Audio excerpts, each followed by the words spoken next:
Now we're back for herb number 2 from Mm. Raven. So bring us on Yay. into the second herb. So second, not an herb, the second spice. Spice. Kitchen bewitchery Oh, spice. Ooh.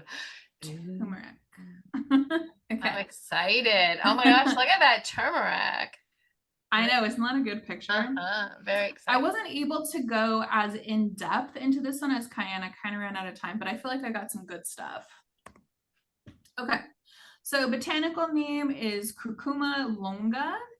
It's also known as Curcuma domestica. The parts used are the rhizome, although you can also use the leaves. I've never used the leaves, but I found like some people say you can use the leaves. So folk names, Curcum, which is Arabic and Hebrew, Huang, Jeng, which is Mandarin, Curcuma, which is French, Italian, Spanish, and German, and then Haldi, which is supposed to be Hindi. Nice. Now, I do want to just show this little table that I found real quick where there's a lot of different types of turmeric. And we have like different names. And so we have like a general one, but we also have like the Japanese turmeric, the wild turmeric, the white turmeric. So there are a few varieties. And I'm speaking, so most of this information is going to come from like this more general turmeric. It's like the Yes. orangey yellow turmeric is the one that we're talking about mostly. So the Latin name curcuma stems from the Arabic word al-kurkum, which was the original word for saffron. So you'll find that saffron and turmeric were used interchangeably for a little while, especially when we are talking about just using them as dyes. So turmeric literally means yellow root for some other languages as well. And so that's kind of like the pathology of the name, but you'll find that it's often used synonymously with saffron. Now it's sacred in the Hindu religion, and the like turmeric dyed. Oh wait, I'm getting ahead of myself. So, turmeric dyed string known as the mangala sutra was worn by brides to signify like their readiness to marry and also their ability to manage a house. And clothes that were dyed with turmeric were, well, hold on. Buddhist robes were originally the only clothes dyed with turmeric. It was like special to like Buddhist robes. And then it had kind of like, you know, you've been used in for other clothing and stuff as well.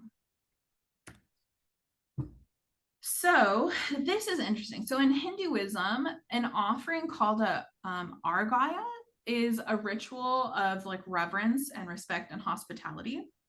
And this is essentially where you are offering like a water to either to your guests or to deities.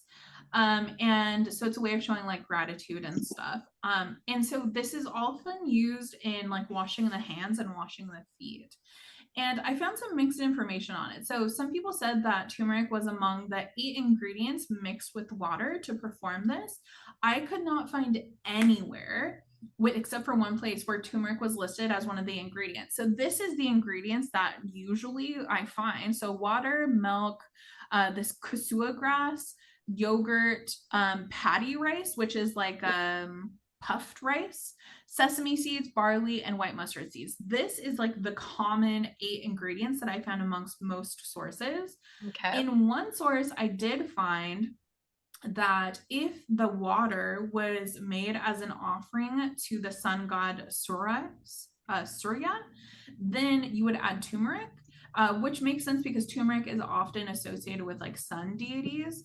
But it was just weird that some places said that turmeric was one of the 8 ingredients, but I couldn't find anywhere that had turmeric listed as the original 8.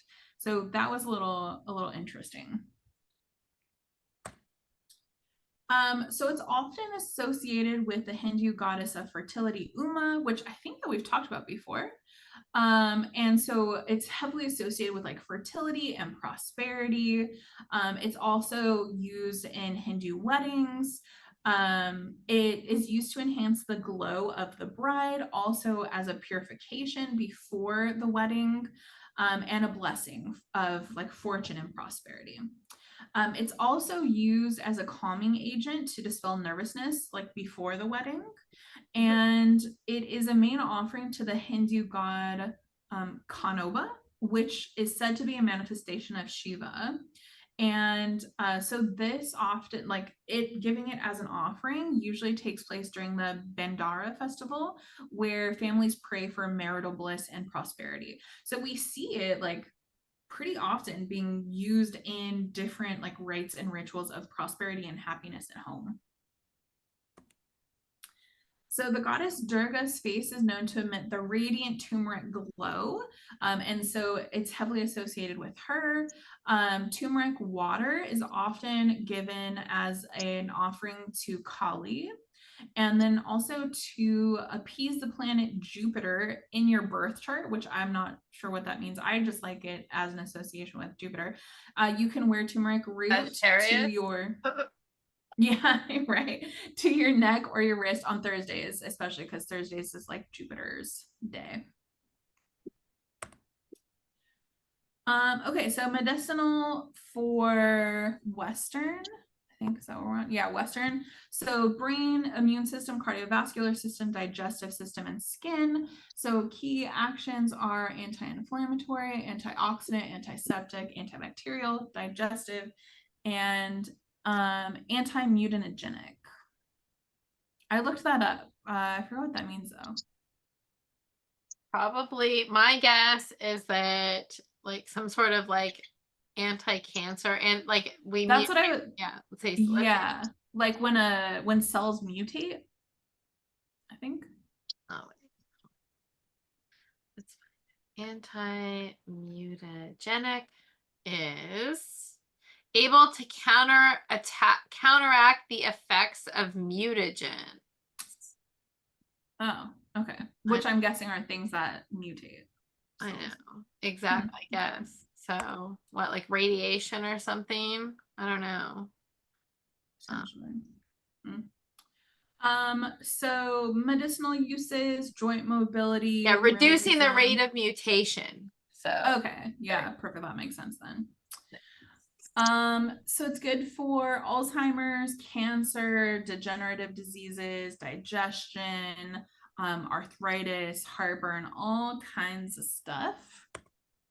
And then Eastern, we have these meridians, so like heart, lung, liver, spleen, stomach, meridians, and then a bunch of key actions for that as well. Again, I'm not super familiar with Eastern medicine, but there you go.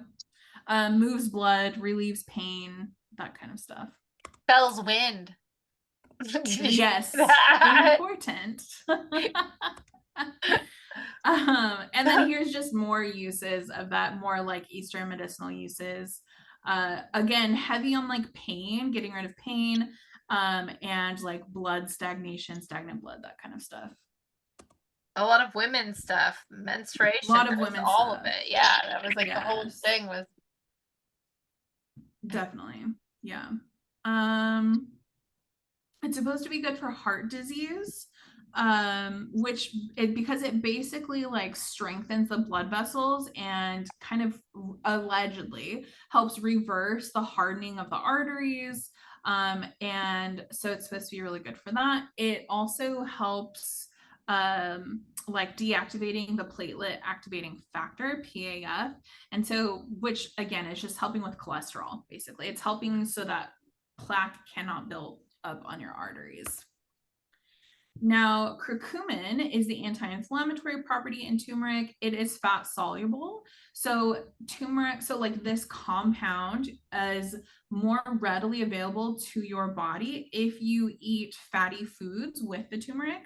So avocado, nut butters, fish, things like that. So if you're going to ingest turmeric, eating it with fatty food is really beneficial. We also have this like pepper, right? So a lot of people I think know that you're supposed to eat pepper with turmeric. Do we know why? I think most people don't. So this is why. And so the curcumin only makes up about 5% of the turmeric. So there's not very much of it. And so the liver is like our body's filter, right? We kind of know that, but so the liver gets rid of foreign substances. And then we excrete them essentially. So because turmeric is only 5% curcumin to begin with, we don't get much of it before the liver flushes it out. Now, what happens is that one of the active ingredients in pepper called pepperine, and black pepper specifically, helps slow down your metabolism. And so when we're slowing down the metabolism, it gives the body more time to absorb the curcumin before your liver basically kicks it out. So if you want the most out of your turmeric, you should be eating it with black pepper and fatty foods. Interesting.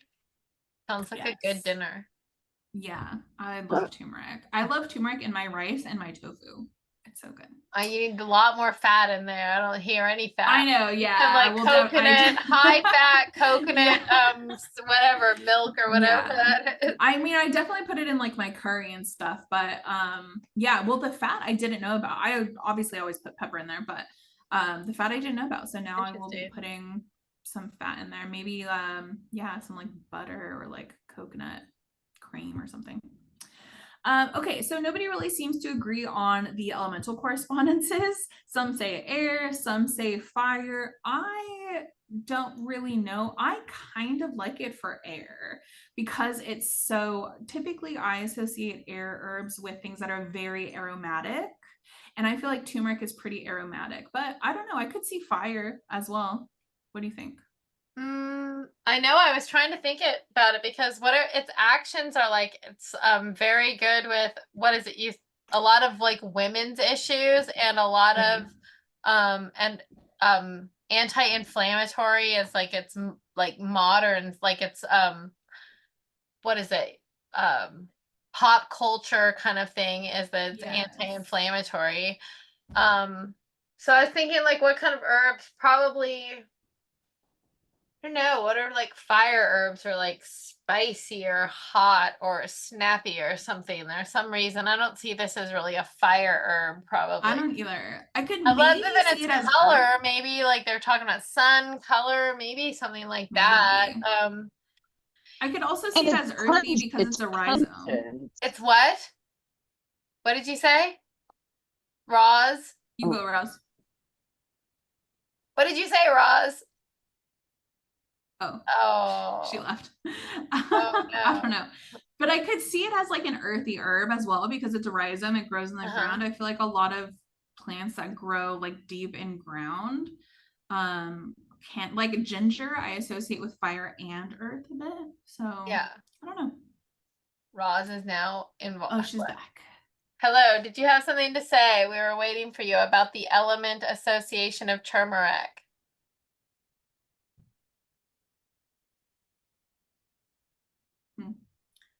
Let us know, Roz. Yeah, exactly. Yeah, I was just so. Oh, it's her Wi-Fi. Oh, yes. It keeps cutting out. Okay. It keeps cutting you off. Wah, wah.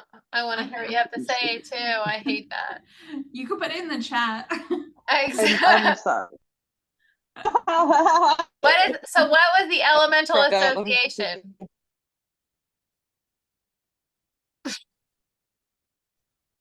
I don't know. I just thought I just very fiery, but I'm saying it was strongness to it.